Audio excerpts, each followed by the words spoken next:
Tenemos ahora la oportunidad de escuchar a la maestra Angélica Rocío Mondragón Pérez con la ponencia El enfoque de derechos humanos en la construcción de indicadores o su aplicación en el ámbito jurisdiccional.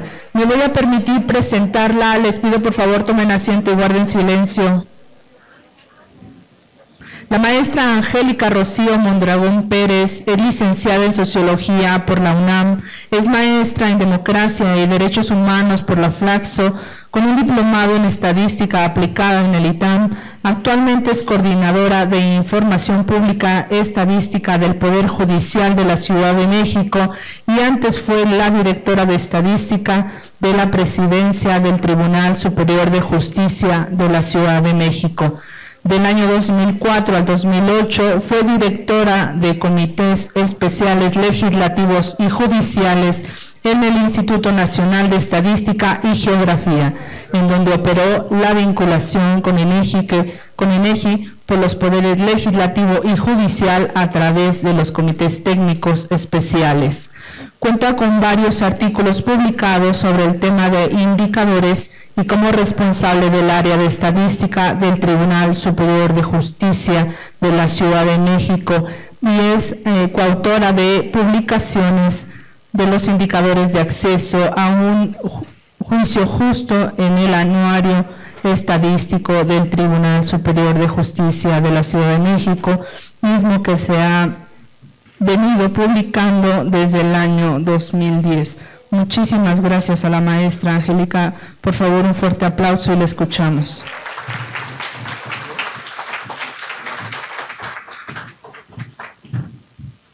Muchas gracias a todos. Me voy a permitir cambiar el formato. No venía preparada para un formato para estar sentada. Entonces yo voy a hablar desde acá. Les agradezco mucho a la Comisión de Derechos Humanos de la Ciudad de México la oportunidad de compartir nuestra experiencia en este importante foro, que sin duda, como ya se ha comentado aquí, es de gran relevancia para contar con información para un país como el de nosotros tan necesitado de datos. Bueno, yo yo sí fui muy literal en cuanto a los lineamientos que nos establecieron para las presentaciones. En esta oportunidad no me voy a abocar a lo que es todo el trabajo que se ha venido haciendo en cuanto a la construcción de indicadores de acceso a un juicio justo desde el Tribunal de Justicia de la Ciudad de México, sino me enfoqué a la metodología que hemos estado empleando para ello. Entonces va a ser una presentación más enfocada a la metodología, pero sí vamos a hacer un ejemplo práctico para que se pueda observar la aplicabilidad. Bueno, vamos a empezar. El compromiso adquirido por el Estado mexicano a través de la suscripción de los tratados internacionales, así como de la reforma que en materia de derechos humanos se llevó a cabo en el año 2011, repercute en todos los ámbitos de acción de las instituciones públicas, incluida la generación de estadística institucional. El enfoque de derechos humanos permea progresivamente en el ámbito de las instituciones, desde la previsión presupuestal, la creación de estructura especializada, la generación e implementación de política pública e institucional en la materia, así como en la medición y seguimiento puntual de las acciones llevadas a cabo por cada institución y sus repercusiones y efectos en el acceso a los derechos por parte de la población. El enfoque de derechos humanos en la estadística institucional y en la generación de indicadores debe visibilizar el o los derechos involucrados en el servicio público prestado por las instituciones, ser sistematizada, permanente, confiable y accesible para dar cuenta del acceso a la población usuaria del derecho o de los derechos involucrados en el servicio público brindado por el Estado. Dar cuenta como país, entidad federativa o como institución, del cumplimiento de las obligaciones que se deben asumir en materia de derechos humanos. Ir más allá de la contabilización de las cargas de trabajo, del número de servicios brindados, de los logros institucionales y reflejar también en números la falta de cobertura, la falta de calidad, la accesibilidad en los servicios involucrados. El hecho de que las instituciones que conforman el Estado mexicano tengan la responsabilidad de respetar, garantizar, promover los derechos humanos, implica que estos últimos son activos, los derechos son activos, es decir, no basta con que se vean reflejados en los textos de ley, sino que tienen que convertirse en el objetivo de la operación propia de la función pública. Ello hace del tema de derechos humanos un tema transversal. Pásame todas, Hugo, por favor. Todas las que faltan. Sí, falta otra. Hace ello que el tema de derechos humanos sea un tema transversal, no solo en la función del Estado, sino también de la información institucional. Para ello, la que sigue, se deben de prever en cada institución en relación al derecho o los derechos involucrados en la gestión. El Estado debe tutelar los derechos, es decir, todas las instituciones públicas tienen involucrados derechos que tienen que tutelar y garantizar, ¿sí? Por lo que la generación de información bajo este enfoque a través de la construcción de indicadores, ahorita vamos a ver la metodología de indicadores de contexto, estructurales, de proceso y de resultado. Es una metodología que nosotros hemos adoptado desde el marco conceptual que ha realizado para este efecto el Alto Comisionado de las Naciones Unidas para los Derechos Humanos. Aquí Laura Elisa ya explicó que converge con el que se está utilizando también esta metodología en el sistema interamericano, pero nosotros en la experiencia agregamos un tipo de indicador adicional que son los de contexto y que ahorita vamos a explicar. Los indicadores de contexto describen el entorno en que se da el desempeño de la institución para atender los derechos involucrados en la función y refleja aspectos como el entorno político, la confianza ciudadana, el presupuesto con que se cuenta en las instituciones, la capacidad de los funcionarios públicos, la cultura cívica, etcétera. Todos estos aspectos que también determinan el poder el que tienen las instituciones para poder gestionar y para poder dar acceso a derechos. Por su parte, los indicadores estructurales son de carácter cualitativo y describen la ratificación y adopción de instrumentos jurídicos y la existencia de mecanismos institucionales básicos que se consideran necesarios para facilitar la realización de un derecho humano, incluidos los programas nacionales y estatales. Los indicadores de proceso abarcan todo lo relativo a la gestión y al proceso institucional para el buen logro de la función sustantiva y de la accesibilidad al servicio prestado. Consiste en los procesos, acciones y servicios que se llevan a cabo por cada institución.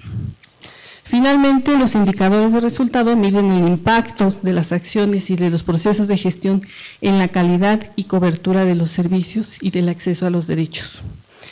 Conforme a los principios propios de los derechos humanos, que son la universalidad, la interdependencia, la indivisibilidad y la progresividad, la información estadística debe dar cuenta también de los mismos, mostrando la cobertura y calidad del acceso a los derechos para toda la población, la interdependencia que existe entre unos derechos y otros y la vivencia por parte de la población de todos y cada uno de los derechos a través del tiempo. Los pasos que se propone seguir para identificar y construir los indicadores en materia de derechos humanos, ejemplificando en el caso del Poder Judicial, son los siguientes. Sin embargo, esta metodología es aplicable para cualquier tema, cualquier tipo de derecho. El primer paso es la identificación del derecho de los derechos involucrados en el servicio público. En este caso, para el caso del Poder Judicial, pues el derecho involucrado es el derecho de un acceso a la justicia, el acceso a un juicio justo. 2. Es la identificación de los atributos que es necesario medir en el derecho involucrado. En el caso del Poder Judicial de la Ciudad de México, se identificaron 7 atributos que están aquí en pantalla y que se vienen midiendo desde el año 2010 y se publica información actualizada cada año. No me voy a detener por falta de tiempo. El tercer paso metodológico es la identificación de los indicadores que sería deseable construir. Es deseable que en este proceso sea abierto a la discusión tanto al interior de las instituciones como otras instituciones involucradas en los mismos derechos, incluso a las organizaciones de la sociedad civil y especialistas en el tema. 4. Hacer el balance entre la existencia de información disponible para la construcción de indicadores y de lo que faltaría. Considerando que el enfoque de los derechos humanos en la generación de información estadística es de reciente incorporación a la política pública, es de esperarse que las instituciones no cuenten necesariamente con los datos para construir los indicadores de derechos humanos. Es un buen inicio primero hacer la identificación de qué información o qué indicadores sería lo deseable construir y después confrontarlos con la información disponible y identificar la que falta. 5. Identificar las fuentes de información que se requerirían para contar con los datos necesarios. Las mismas serían los propios registros administrativos de las instituciones, pero también se requiere el levantamiento de encuestas, como bien se ha dicho aquí, porque es necesario voltear hacia los ciudadanos y hacia la población para poder captar el acceso real y efectivo a los derechos. También son útiles los censos de población y otros, y también estudios cualitativos. En la Ciudad de México hemos llegado a hacer incluso estudios de sentencias para apreciar la aplicación de tratados internacionales en las mismas.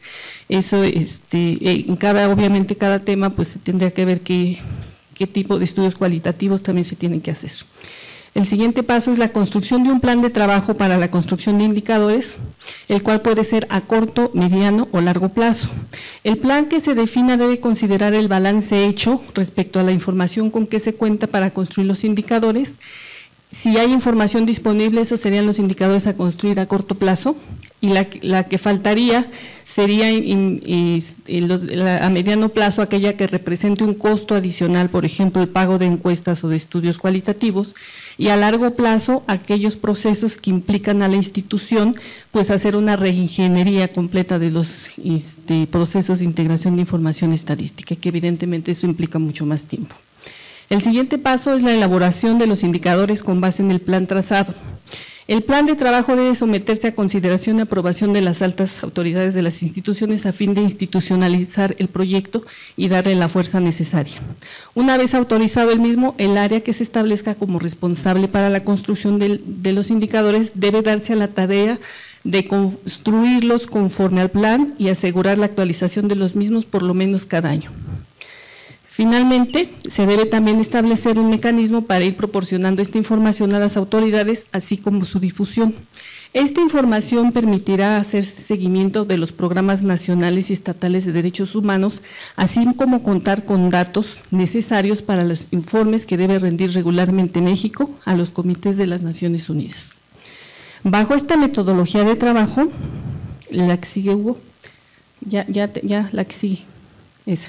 Bajo esta metodología de trabajo, el Tribunal Superior de Justicia de la Ciudad de México ha venido publicando desde el año 2011 sus indicadores de derechos humanos y ha ido actualizando y publicando cada año y como parte de este producto. Este producto está disponible en línea, lo pueden bajar en el portal de estadística del Tribunal Superior de Justicia de la Ciudad de México.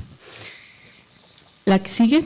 Esta metodología es muy flexible en cuanto a los alcances y el número de indicadores que se pueden manejar. La lista puede ser muy amplia, yendo a detalle, o muy general. Podemos ejemplificar la adopción de esta metodología a través de su aplicación en el ámbito de justicia respecto de un tema que está muy en boga y es de gran interés estadístico, como es la transición al sistema procesal penal acusatorio en México. Vamos a hacer una selección muy básica de indicadores con información disponible, ¿sí? Información pública oficial, y que a través de esta metodología podemos ejemplificar cómo podemos tener información relevante para la toma de decisiones. Evidentemente, el derecho involucrado es el acceso a la justicia, los procesos penales, tanto para imputados como para víctimas, y a través como atributos podríamos, por ejemplo, tomar los principios procesales que se espera que se cumplan con este nuevo modelo de justicia, como son la oralidad, la concentración, la presunción de inocencia, el uso mínimo de prisión, la accesibilidad, la detención legal y el cumplimiento de los tiempos procesales, entre otras. Los indicadores estructurales comprenden todo el marco legislativo, ya habíamos comentado, que rige y ordena este derecho, y aquí todavía hay temas pendientes que están en el ámbito legislativo, como son los temas de la Fiscalía General y la Ley de Seguridad Interna, que está actualmente en discusión, y que es importante siempre tenerlos presentes para efectos de realmente contar con las herramientas que se requiere para todo esto. Para identificar los indicadores de contexto, es necesario preguntarse en qué contexto del país se está dando la transición hacia este sistema de penal procesal acusatorio. Podemos incluir en estos como indicadores de contexto indicadores como la tasa de prevalencia delictiva, ¿sí? La cual, según las cifras del INEGI, para el año 2015 era de 28.202 víctimas por delito por cada 100.000 habitantes de 18 años y más. El número de delitos ocurridos tan solo ese año ascendió a 29.3 millones. Esto quiere decir que casi en cada año por lo menos una de cada 3 personas es víctima de un delito en el país. La cifra negra para ese mismo año, es decir, los delitos que no se denuncian, eran el 93.7%, ¿sí? Esos son los que no se denuncian. Ese es el contexto. Estamos dando el contexto del país en que se está dando la reforma penal en México. Entre los indicadores de proceso que podemos considerar está el número y porcentaje de delitos de los que se inició una averiguación previa. El dato es de 1.8 millones, lo que representa solo el 6% del total de delitos. Solamente en el 6% del total de delitos que del país se inicia una averiguación previa. El número de los que llegan a la Procuraduría, el número y porcentaje de carpetas o de expedientes que se consignan o que llegan a un tribunal, en 2015 fue de 174.923 averiguaciones previas, lo que representa el 9% de averiguaciones previas que se abrieron en el fuero común. Este número de averiguaciones que se consignaron a un tribunal representan solamente el 1% de los delitos que se cometieron en el país. Es decir, de cada 100 delitos que se cometen al año, solamente uno llega a un tribunal, ¿no? Y ya no les voy a dar más de lo que pasa con ese caso, ¿no? Porque de ahí pues tiene que abrirse todo un proceso y realmente pues ahí hay muchas salidas finalmente. La tasa de litigiosidad del país en materia penal es del 1%. ¿Qué quiere decir esto? Que por cada 100 habitantes solamente se abre un juicio penal en el país. Esta cifra a mí me sorprendió mucho cuando al año en el país aproximadamente se abren en materia penal, tanto en el ámbito del fuero federal como alrededor de 500,000 carpetas se judicializan alrededor. Es el mismo dato que en Chile, por ejemplo, es el mismo dato, ahí vamos. El problema es que en Chile tienen 17 millones de habitantes y aquí somos más de 120. Para que vean las diferencias en que se está dando y el contexto en el que se está dando la reforma penal en México. Entre otros, los indicadores en indicadores de resultados seguimos con cifras oficiales, podemos incluir los siguientes. Percepción del trato recibido por el personal de las procuradurías entre las personas que denunciaron un delito. Es decir, ¿cómo califica la ciudadanía a los funcionarios del Ministerio Público cuando vamos a denunciar un delito? El 50% dijo que el mismo fue malo o muy malo y el 48% que fue bueno o excelente. Para mí, en términos de calificación, es como si me evaluaran con un 5. El porcentaje de población de 18 años y más que identifica a las autoridades y que tiene algo o mucha confianza en la policía es el 56%, las procuradurías el 50% y los jueces el 54%. O sea, estamos calificados con 5 como funcionarios públicos. Estos son solo algunos ejemplos del tipo de indicadores que se pueden construir y establecer a través de su seguimiento, su interrelación, así como las metas a alcanzar. Una de las maneras en que podemos establecer metas y parámetros a medir es a través de ver el comportamiento de estos indicadores en otros contextos o países y comparándonos. El valor relativo de los indicadores es lo que les da un significado. Vamos a ver. Por ejemplo, sabemos que en otros países en los cuales se implementó la reforma penal antes que en México, algunos de estos valores han ido cambiando en el tiempo. Por ejemplo, países como Panamá, Chile, Costa Rica, sus cifras negras actualmente no rebasan el 80%. No alcanzan a ver, pero yo aquí se las voy a decir. Las tasas de litigiosidad de la materia penal, es decir, el número de juicios penales por cada 100 habitantes, ya dijimos que en México es 1. En Panamá, Chile y Costa Rica estos valores son 2, 3 y 5. Ya habíamos comentado, ¿no? Llegan más asuntos a un juicio penal en otros países que en México. Lo anterior nos permite sacar conclusiones como las siguientes: que a menor cifra negra, mayor litigiosidad, a mayor confianza en las instituciones, mayor denuncia. Por lo que podríamos poner en metas abatir la cifra negra, fomentar la denuncia e incrementar la litigiosidad. Esto sin duda permitiría a México posicionarse en un mejor lugar en los rankings internacionales en materia de Estado de Derecho y de materia penal. Lo comento porque está ahorita la necesidad de información para medir la transición en la materia penal está en boga, pero no he visto que nadie ponga cuáles son las metas.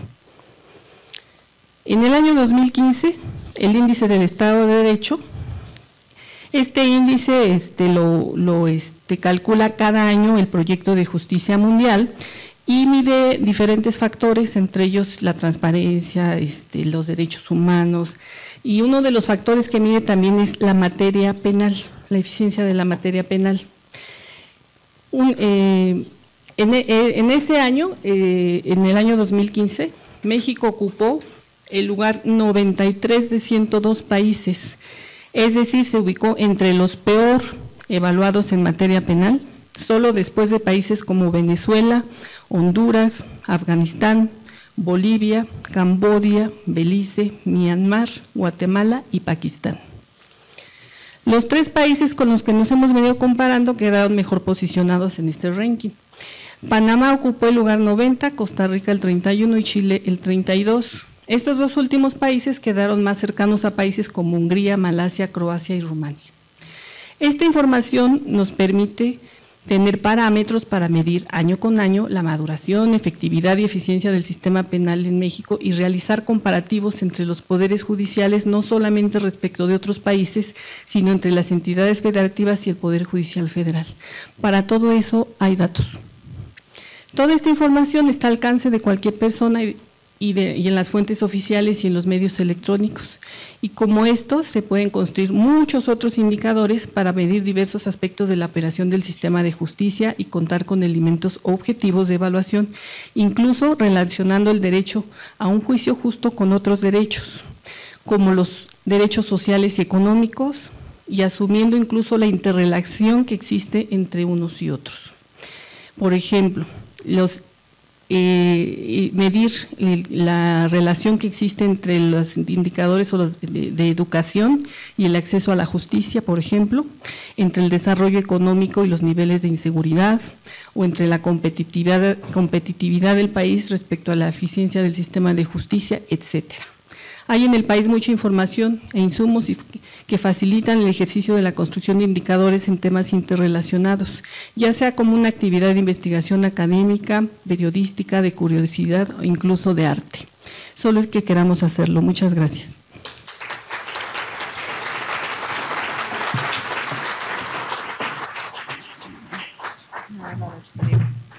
Le damos las gracias a la maestra Angélica Rocío Mondragón Pérez por su participación. Tenemos para usted un reconocimiento y una constancia por su participación. Por favor, un fuerte aplauso antes de que se levanten. Muchas gracias, maestra.